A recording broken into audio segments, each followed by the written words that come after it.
Hello and welcome to the Real Estate Marketing Minute. Today we're going to be talking about tips for real estate investing, and we've got a couple of people here in studio with us. One is Kimberly Small. Hi, Kimberly. How are you? Doing well. Great. And then the other is our special guest, Wendy Russell. And Wendy is a real estate investor and TV personality out of Toronto, Canada. Hi, Wendy. How are you? I'm good. How are you guys? Doing great, thanks. Wendy, why don't you tell us a little bit about yourself and kind of how you got into real estate investing? Yeah, it started a long, long time ago. I grew up with a stepfather who was a master carpenter and a contractor. So we were constantly living through homes being renovated when we were growing up. And at the tender age of 13 or 14, he had me painting baseboards and window casings, and I was very unhappy about it. I had much better things to do, like go to the mall with my friends and things like that. But ultimately, he gave me my greatest gift, which was to teach me how to put sweat equity into a home. He taught me how to be a do-it-yourselfer. So from there, being super crafty and handy, I ended up hosting a show for HGTV Canada called She's Crafty. And it was very much about creating do-it-yourself projects for your home decor things. So that, Nice. it aired in the States for a number of years, actually, on Ion Life. And so got some amazing, loyal fans across North America. It's amazing. And then the show ended up airing in random countries like Japan and Colombia and France. And So you're an international superstar. well, I don't know about that, but yeah. So that's sort of where that led to. And my husband, his father was a contractor as well, so he always learned how to use the power tools too. So it's in the blood. We had no fear. Yeah, no fear going into it together. Yeah, it was good. Great. So you mentioned HGTV, and I know in working with realtors, they always talk about misconceptions that buyers and sellers have based on that show. They make flipping houses look very easy and all that. What are some of the skills required for somebody that wants to tackle that? Sure. Listen, first and foremost, let's do the math, people. I think what those TV shows don't reveal is the net profit on a flip. They only talk about the gross profit, which is far sexier for television, Little of course. misleading, right? Very misleading. So they don't talk about all the expenses that are incurred to actually get a house sold when you're flipping it. So, and if you've ever seen any of the TV shows like First Time Flippers or Renovation Realities, that is actually the reality of people doing their first flip, and it reveals how challenging they really are. So it's sometimes a great example of what not to do. And in terms of us as real estate investors, we go into homes, we see so many bad flips, and that's pretty concerning. Because if the finishes are bad, to the eye as you walk in the room, you can imagine what it looks like behind the walls. The other thing in real estate, in terms of one of the mantras that we live by, is that usually the fastest money you make in real estate is usually the least amount of money that you're going to make in real estate. Somebody that's just getting into real estate investing, what are some of the strategic partnerships that they should look to establishing? I think, as a real estate investor, you absolutely need to have a great team to work with. And that includes a great agent, a lawyer, accountant, home inspector, plumber, electrician, the gamut, because you're going to be working with these people over and over again.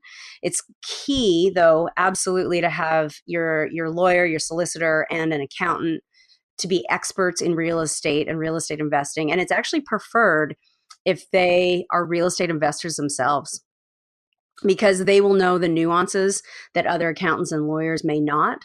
So those two, if you're going to choose any two of your service providers that you're going to team up with and create your sort of long-term team, those two would definitely you want to look at to be real estate investors themselves. Okay, when looking for properties, let's talk about permits. How do you verify that a space that you're buying has the proper permits and that what you hope to do with the property is going to be allowed? Well, this is where you make really good friends at City Hall. Get your butt down to City Hall and you can find out this information. Either, depending on where you live, there you may be able to either call into City Hall and verify that information over the phone. I, on the other hand, like to go down in person and make friends with the zoning department. So they reveal everything that's ever been done to the home legally through permits. So if I'm looking at a property that, has an addition on it, I want to verify that that addition has been done through the city legally, that it's up to current building code, that kind of thing. And they'll reveal all that information. That may have some bearing on whether or not you buy the property or not, depending on what you want to do with it. So there's that. And then on top of that, the other thing that the city will share with you is they're going to tell you what your maximum density is in terms of how large you can build on your particular lot. If your lot is 20 feet wide by 100 feet long, that your lot size is 2,000 square feet. In my particular neighborhood, this little house that we just bought, our maximum lot density in terms of build is 0.8%. So or 80% of the lot size. So I can build up to a 1,600 square foot home on my particular lot.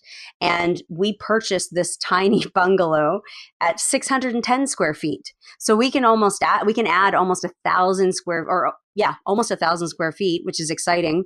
And all of a sudden that adds huge value and, major ROI at the end of the day in terms of building that much square footage onto the home. So if you find out that there's an addition on a property that you're interested in and the permit does not exist for that addition, is there any way of rectifying that?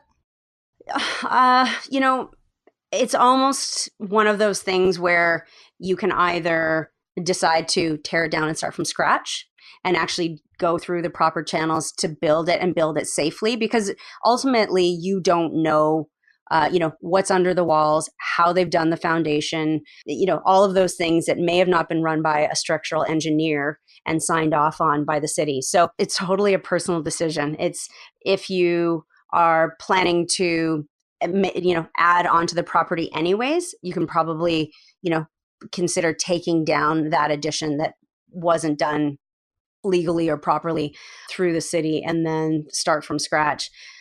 There may be some ways if you want to keep what they've done but rectify it, as it were. You could, bring in a structural engineer to really have them assess, and look at, do a deep dive into what's been done.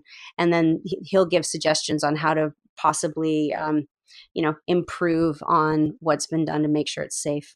So, one of the things I see on a lot of these flip shows is where they buy the house sight unseen, no inspection, that sort of thing. Is an inspection really necessary? I mean, when you're buying a home to live in, they always tell you you need to get an inspection. Some states even mandate it, at least down here in the U.S. So what's your experience with that? Inspection necessary? Yes, no, when you're flipping? I still say yes to the inspection. And the reason I do that is because we end up using the home inspection as our to-do list. So it's a great tool to have. Not only when you're flipping it, you can then present it to the potential buyer and say, this was the inspection that was done when we purchased it. And we have literally repaired all of the things on this list. So the house is now either up to code or, up to date in terms of what needed to be done. So we use it as our to-do list. I think it's one of those great things that it's just an advantage in terms of, especially when you're flipping it, it makes the seller that much more confident in their purchase. That said, in addition to a home inspector, we actually bring along our electrician and our plumber. We hire them to come along. And I know it sounds extreme, but here's why. Because home inspectors are not necessarily picking up on latent defects. Those are the items behind walls and under the house, in the ground. Whereas an inspector, like a plumber, can throw, the snake camera down the pipes and see what's actually going on under the house. And, for that extra, $250 or $300, whatever they'll charge to come out and do that, it's totally worth it. In fact, if we'd done it on the first two houses we purchased, it would have saved us over $25,000 in fixes, and we would have had some sort of negotiating room with the seller. Because if they basically what had happened in one of our homes, There was a huge tree in the front yard. It had broken all of the clay pipes under the house, and the basement had been flooding for years. The seller did not disclose that. And so he's got bad karma all around. But I have other things I could say about that, but I won't. So yes, he's got the bad karma, and we bought the house without having known that the basement was flooding. We were in the house for about 3 weeks before the basement had completely flooded. I then had to pack up my elderly father, get him into a hotel for 3 weeks before the basement had to be repaired. And it was about, all told, $25,000 once they dug up the driveway. We had to repave the driveway, fix the front flower bed, call in the contractor who tore up the floor and had to replace the tile. Like, it was just an absolute disaster. So for $300, I say save $25,000. Sounds good to me. So yeah. So when you're looking at these places and trying to determine if there's a good ROI or whether you flip it or rent it out or whatever, is there a particular science that you're using, a methodology that kind of says, yeah, this one's going to work and that one's not? Yeah, absolutely. I mean, at the end of the day, as a real estate investor, one of the most important things you can do is run the numbers. If you're thinking about an income property, you have to make sure the numbers work. And what I mean by that is that the ultimate end game is that you are always cash flowing. If this property is going to cost you month to month, don't do it. There is no reason in the world that you should be paying into an income property. That's the whole point of this game is to make sure that you're cash flowing. So the reason that you likely want to get into real estate investing is to create passive income for you and your family and your future. And if that money is going out of your pocket every month, totally defeating the purpose. I think if you're deciding on whether or not you should rent out the property or flip it, really depends on where you're purchasing the property. There are some cities where it actually doesn't make sense to flip because your net profit is going to be next to nothing. So it's better to hang on to it and do a long-term buy and hold. But again, at the end of the day, you always have to be in the black, not the red, or it's you're defeating the purpose. So it's really pretty simple equation, if you will. If you're making money, great, and if you're not, then move on, get rid of it, don't do it, right?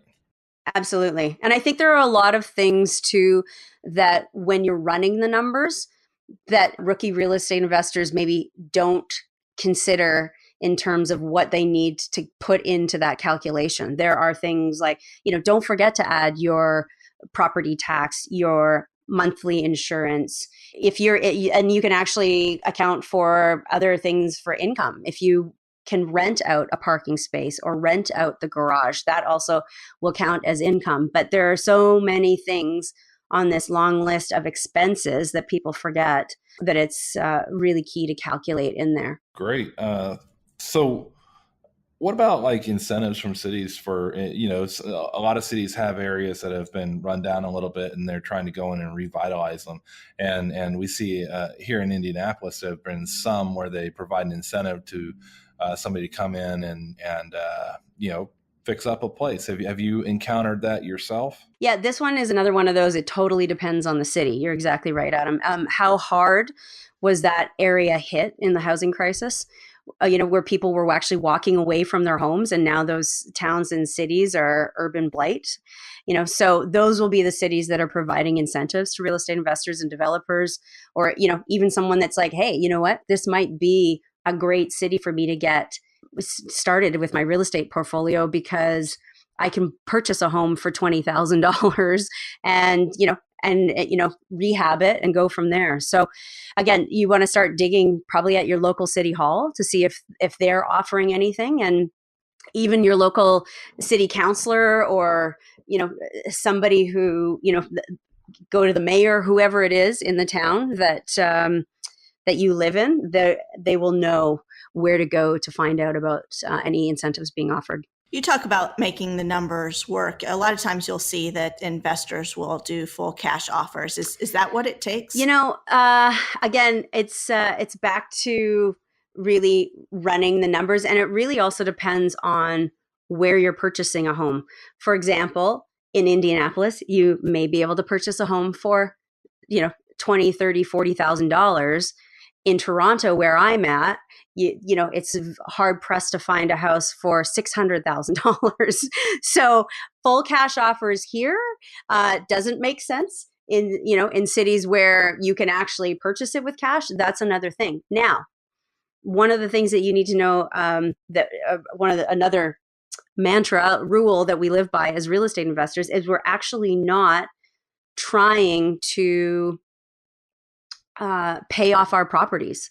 The most successful people in real estate actually don't pay anything off. They're obviously making their monthly payments, but they are fully leveraged and they are not in a rush to pay anything off. So that's something you want to think about too. The more cash that you're putting on a home, the less you have in your pocket, perhaps to, rehab the property, renovate the property, and get it to a place where you either want to live in it or are going to be able to rent it out. Especially in a seller's market, you're going to see bidding wars. As an investor, what are your thoughts on that? How you should approach getting the property at the right price? I follow the avoid bidding wars like the plague rule. I think that if you're looking for an income property, don't buy one that you get into a bidding war over. You could potentially leave that for your principal residence if you must, but you really, really want the properties that have been sitting around for a while, so you have some room to negotiate, which will ultimately help your bottom line. And also, if you're looking at a property with an offer date, avoid it, because they are looking to get an over asking price and you'll never have time to get to City Hall to do the research that you need to. So for me, I avoid bidding wars like the plague, because if you're flipping or if you're doing an income property, at the end of the day, it doesn't make sense. Unless, of course, the price is so crazy, ridiculously low that, you can't not have it. But where I'm at right now, in terms of in the big city of Toronto, it's not a good plan, because you'll end up in the hole. So you talked about some of the hidden costs that people don't think about, and also some of the things lessons you learned by not having an inspection and other stuff. Any other tips for somebody that's just getting started in real estate investing? Something that might help them out and sure save them some pain based on your experience?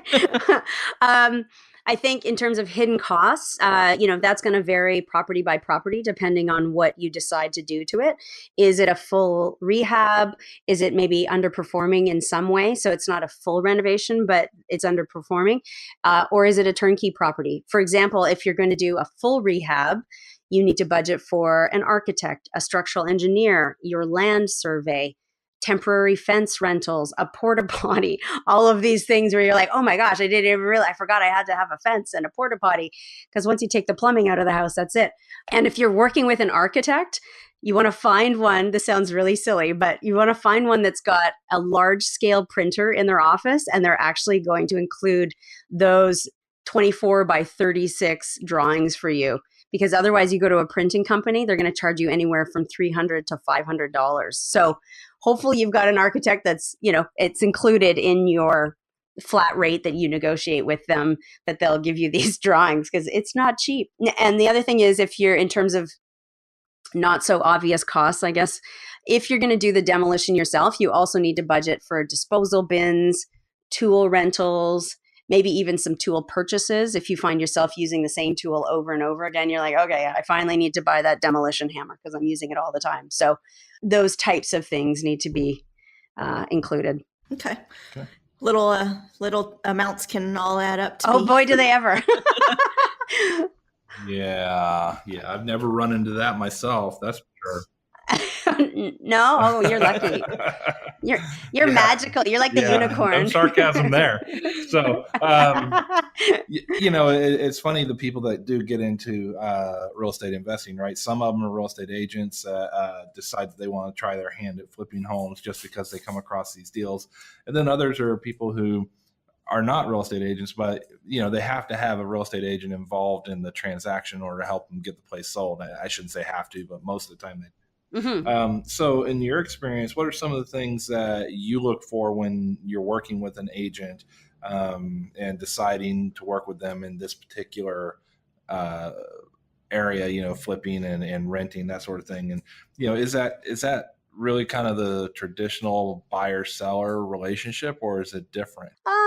I think it's a little bit of both. That's a great question. I think as a real estate investor, you want an agent that you're okay with being in a long-term relationship with. So this is somebody you're, going to be, for lack of a better term, in bed with for a long time, someone you can trust and someone you genuinely like, because you're going to be spending a lot of time with them.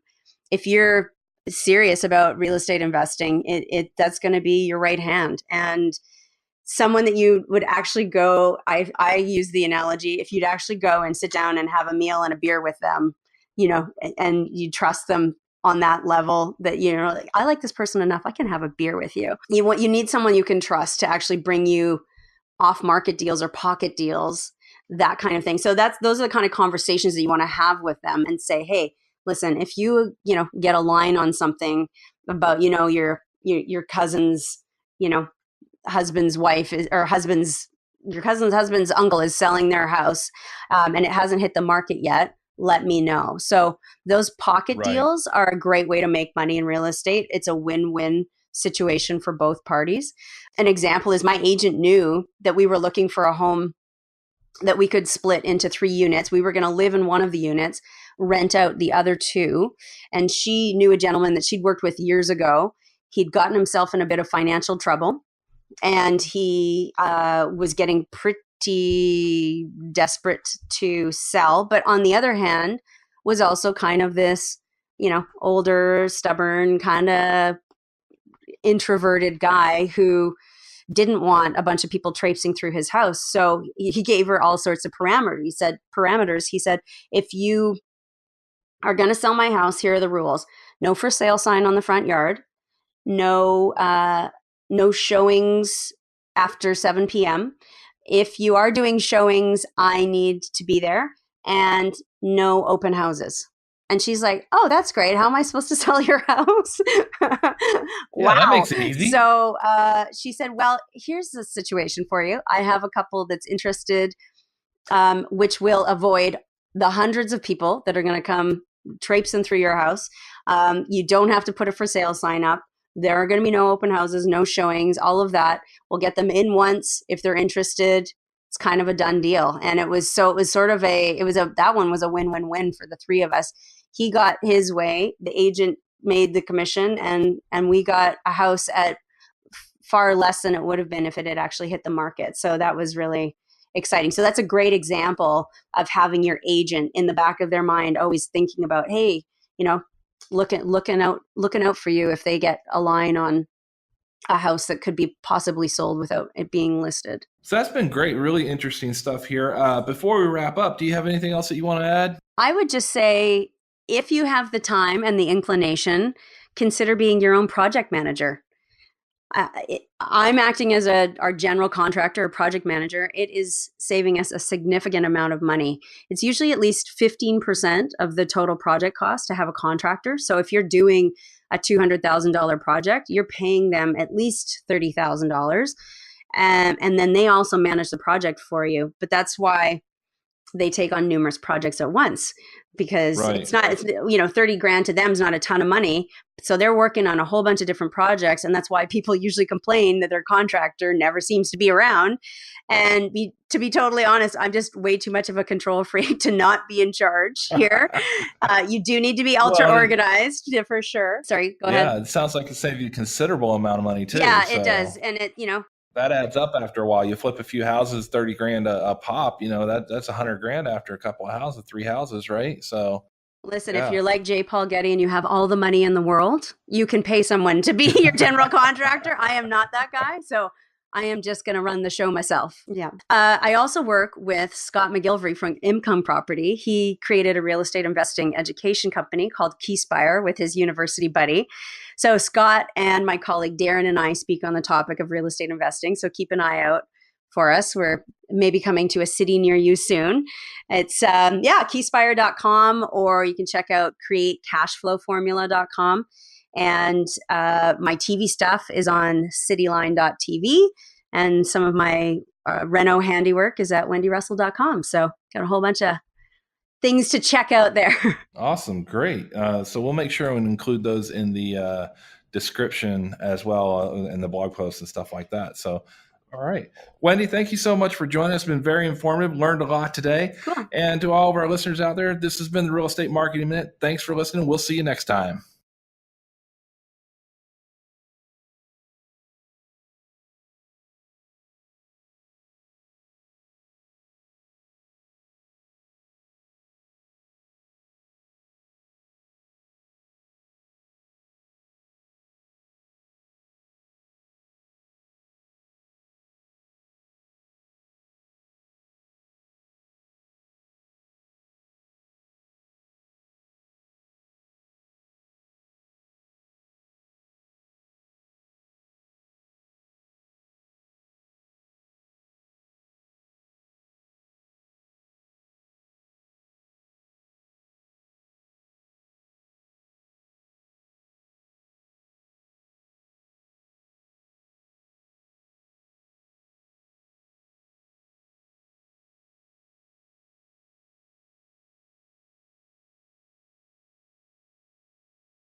All right.